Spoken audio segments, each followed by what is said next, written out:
А без министра ЖКХ Якутии Дмитрия Садовникова достаточно серьезно. Сейчас мы находимся опять у нового объекта, новый объект, школа номер 35. Выясним, как здесь обстоят дела с подключением тепла. Школа введена недавно, достаточно большой, грандиозный объект.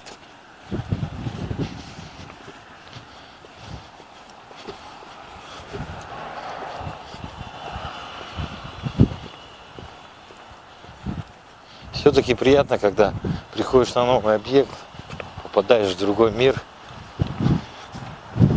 что-то такое современное, интересное.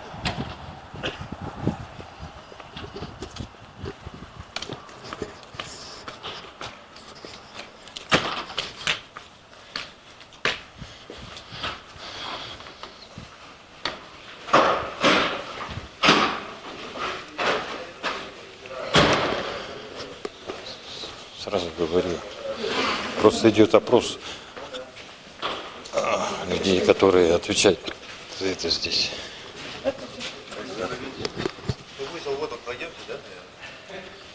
Вы директор школы, да? Нет, вы пока нет директора. А вы как? Сам директор. Ну давайте пойдете в узел. А вы откуда? А? Вы откуда? Я с министерства ЖКХ. ЖКХ? Да. Что вы Министр хотите посмотреть? ЖКХ. Министр ЖКХ, да. Я вас так понимаю. Вы по отоплению? Да. Сегодня запускают? Сегодня запускают, Сегодня да? будут запускать, запускать. Или давно запустили?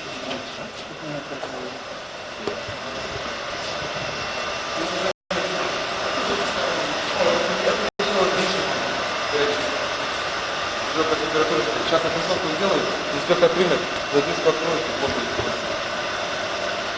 Она стоит под циркуляцией. Да, внешний воздух. Сразу прокомментирую, на самом деле не совсем достоверная информация по поводу запуска.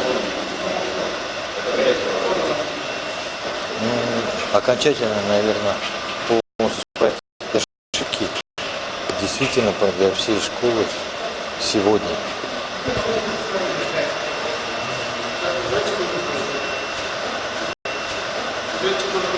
Не только для ресурсников, но и для самих школ.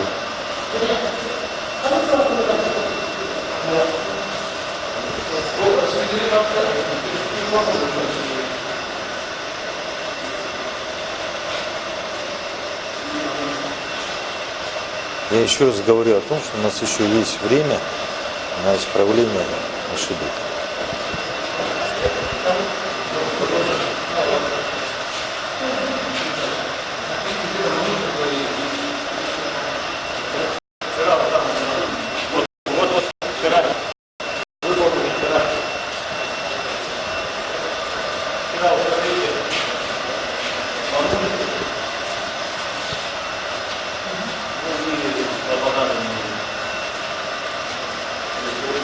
Вчера вечером готовность была, 100%. А сегодня принимаете? Кто принимает?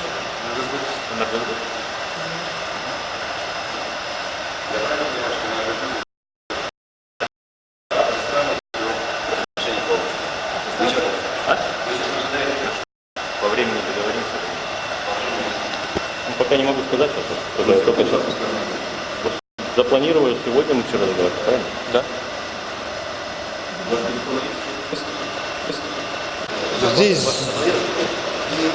Здесь Зином, да, был не запуск школы,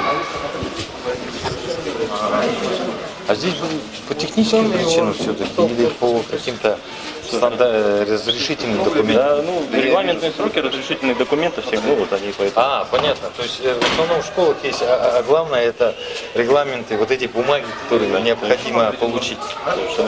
А так, честно скажите, в школе было тепло до этого? Тепла не было. Здесь тепла еще не было, потому что ждали разрешения с Ростехнадзора.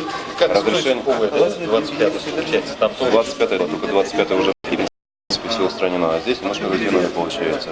Вы мне скажите, а вот это вы кто у нас? Кинг? Директор главстрой. Главстрой? Варнамов. Да. А это что это? Это, ну, это температурные осадочные у нас раскрылись трещины. Ну, это по температурам шло. Маячки давно поставили? Маяки уже с августа, по-моему, там, или с июня. Август, 8 августа. С августа месяца.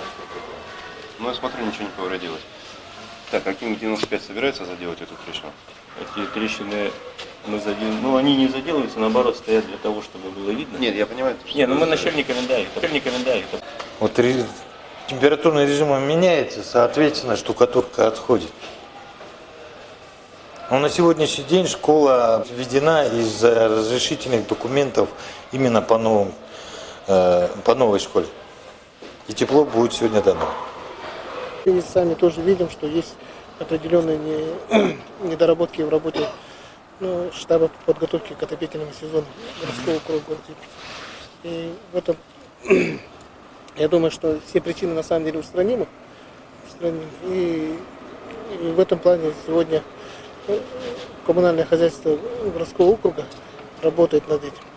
Всегда запуск сопровождался с такими моментами, да, но в то же время видим большие упущения в части запуска тепла в социальных учреждениях.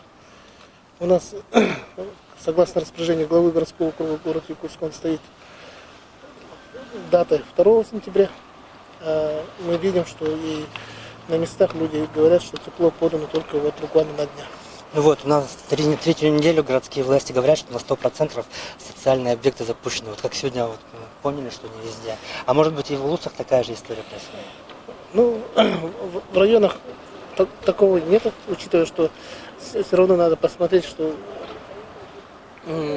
городской округ это большой, самый такой муниципальное образование, самое большое, да, которое значится по республике. А вот другие районы, они, скажем, в разы меньше и намного контролируемы. И здесь есть над чем поработать, да, и я думаю, что мы с этой задачей справимся. Сегодня вот курирующий заместитель и имеется в виду заместитель председателя правительства, да, ставит вопрос, чтобы мы в этом плане совместно работали и как и продолжали работать с властями города. Я думаю, что мы точно те, которые оставшиеся проблемы, исправим. Есть здесь, конечно, недоработки из строителей, да, которых мы сегодня наблюдаем в части этой школы 35-й, то, что было не своевременно. Есть у нас адрес многоквартирного дома Короленко, 25. Вот это очень серьезные проблемы, которые связаны, скажем, со строительным блоком и с вводом объекта. Здесь я бы не хотел тень бросать на коммунальное хозяйство, но все равно мы не хотим, умывать руки от проблемы, надо совместно их решать. Проблемы те же остались, как когда вы запускали сам город? Ну, я не хочу тут что-то комментировать, да, но я город несколько раз запускал и всегда паспорт готовности получали. Сегодня экзамен перед отраслью – это получение паспорта готовности городского округа города Иркутск. Это и есть показатель, насколько хорошо поработал, скажем, городская власть над самым главным, скажем, для меня, по крайней мере, жизненно важным, как говорится, документом. А жилой сектор городская власть обещала запустить после 15 числа, да? До 15. До 15 числа. И как вы думаете, она своим обещанием справится? Ну, это распоряжение, которое должно, для меня, по крайней мере, должно выполняться беспрекословно. Но жизнь покажет, насколько этой задачей справляются, скажем, коммунальные службы города. И сегодня пока 15 не наступило, то есть сегодня пока только 14. И посмотрим. До 15 стоит распоряжение. Но вот в социальных учреждениях опоздали, уже это факт. А вот по жилому сектору тоже посмотрим. Но я чувствую, что тоже будет опоздание, учитывая, что есть сейчас газовики работают над некоторыми домами, и есть дома, которые еще не получили паспорта готовности и акты готовности. Но это работа не только, как говорится, городских властей, да, но и, скажем, заказчика, то есть самого жителя перед управляющими компаниями и обслуживающими организациями. И здесь это вот те организации, которые должны готовить дом к зиме, они должны были выполнить своевременно. Но запуск тепла в целом по республике и по городу Якутску в том числе находится под пристальным оком надзорных органов, прежде всего прокуратуры города Якутска, республики. И я думаю, что по итогам всего и надзорные органы, и власти на местах должны делать выводы. С вашей стороны будут приниматься меры такого административного характера, нерадивым товарищам? С нашей стороны, мы такой же орган, как и исполнительный орган власти, как и также, скажем, отрасль городского хозяйства. Мы не имеем права возбуждать административные дела, но, как говорится, мы можем обратиться к надзорным органам, чтобы они обратили внимание в части возбуждения административных дел. Имеется в виду, если это управляющая компания или ТСЖ, по руководителям в части, если по их вине возникли такие, скажем, недочеты или несвоевременный запуск тепла. Ну, все скандалы из-за того, что первый зам Владимир Федоров очень красиво говорил, и даже глава обратил внимание на то, что надо уделять много внимания на то, что происходит на местах, а не говорить. Я имею в виду вопрос такой, действительно, будет ли учтены ошибки сегодняшнего дня, так сказать? Но ошибки всегда учитываются. И никогда, по крайней мере, я даже по себе, да, могу сказать, по опыту своей работы, когда запуск тепла производился, и в том числе административные дела возбуждались в части моей работы. Но я не исключаю, что административное дело тоже будет возбуждено запуска этого сезона. А можно к вам обратиться, Сергей? Сергей. Вообще я понимаю, что вы как новый заместитель, да, и действительно очень много проблем, да. И вот сегодняшний как бы объезд прямо с министром ЖКХ все-таки показал некоторые, ну, грубо говоря, недоработки. Вот как вы оцениваете сегодняшний объезд? Ну, смотрите, как уже было увидено, проблемы они есть, как, например, в школе 19, но это связано все-таки с техническим вопросом, что-то в узле ввода. Уже специалисты у нас бригада туда выехала, я думаю, что сегодня все восстановит и, соответственно, уйдет. Есть проблемы, судя по тому, что я слышал на докладах на штабах, это информирование своевременно, в том числе и нас, и соответствующие подразделения, которые отвечают за эту работу. Ну, я думаю, что организуем и устраним все эти замечания. Ну, то есть будет говорить правду. А куда нам деваться? И вот сейчас участились случаи по поводу жилого фонда, да, например, недавний случай на 203-м. Я к тому, что у нас есть безалаберность жильцов достаточно серьезная. Если 203-й брать, жил центральные два дома, все из-за того, что первый раз вижу, что вы так относились, трубы снимали и забыли их обратно ставить. Ну, к сожалению, население информируется и со стороны управляющей компании, и со стороны городской администрации о том, что необходимо все-таки уведомлять управляющую компанию для того, чтобы исключить данные эксцессы. Но, к сожалению, находятся люди, которые считают, что этого делать не требуется. Ну и получаем соответствующий результат, что свидетельствует 203 микрорайона вчерашний день. И куда можно сообщать, может быть, диспетчерскую службу, если действительно аварийная ситуация? Ну, смотрите, в принципе, здесь все просто прописано в действующем законодательстве о том, что жильцы обязаны взаимодействовать с управляющей компанией и информировать управляющую компанию, безусловно. При этом управляющие компании, как правило, даже на домах, если вы обращаете внимание, пишут объявление, в какой период будет запуск системы отопления. Если жители не проинформировали, к сожалению, узнать не представляется в большинстве случаев возможности, потому что это проходит внутри квартир домов. Тогда можно просто последнего 15-70, какой прогноз завтрашнего дня? Ну, скажем так, у нас благоприятный прогноз. Понятное дело, что есть кое-какие проблемы, как уже сказал министр ЖКХ Дмитрий Дмитриевич Садовников. Есть у нас ряд проблем, это связано с завершением строительства и вводом в эксплуатацию. К сожалению, там еще имеется и задолженность по ранее отпущенной тепловой энергии. Но будем решать. Но процент соотношения жилой фонд города столицы Якутии будет на 80, на 50? Ну, на сегодняшний день уже 90%, как нам предоставили информацию по жилому многоквартирному фонду. Я думаю, что мы достигнем до 98% завтра. Может даже и 99,9. Останутся лишь только проблемные.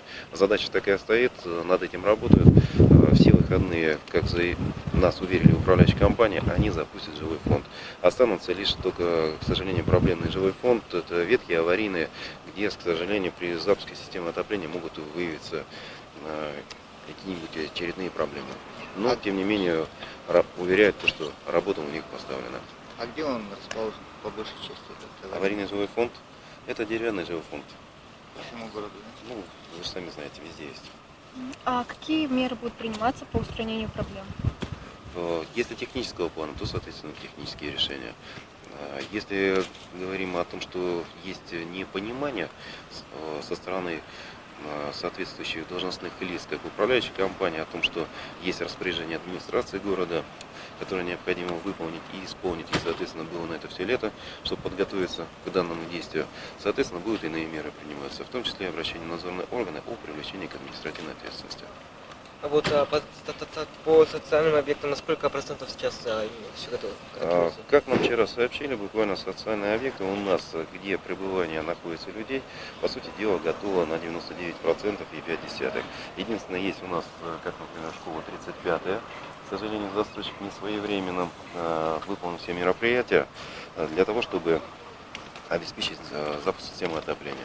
Но, как мы сегодня уже увидели и убедились, сегодня уже отопление будет подано в данное учреждение.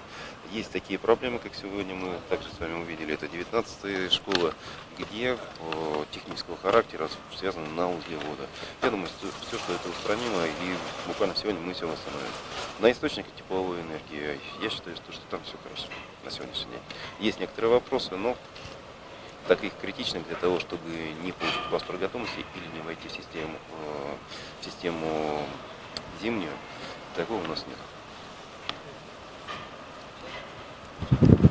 Все.